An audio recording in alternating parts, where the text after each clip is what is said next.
Vixen, meaning pronunciation. Vixen, meaning a vixen is a female fox. It can also be used to describe a woman who is considered attractive, but sometimes in a way that implies she is sly or mischievous. Simple meaning. Vixen equals one female fox, two attractive or clever woman, sometimes mischievous. Common uses. 1. Vixen noun, a female fox. Example, a vixen is known for her cleverness in the wild. 2.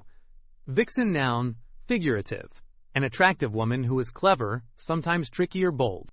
Example, she played the role of a vixen in the movie. 3.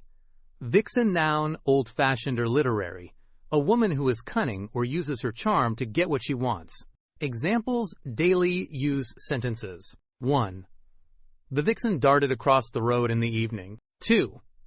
He always thought of her as a vixen because of her smart and playful personality. 3. In the story, the vixen outsmarted everyone. 4. The vixen in the movie was very clever and witty. 5. The hunter chased after the vixen, but could not catch her. Real-life explanation. In nature, a vixen is simply a female fox. In stories and movies, the word vixen is sometimes used to describe a woman who is clever and attractive, sometimes with a little trickiness or playfulness.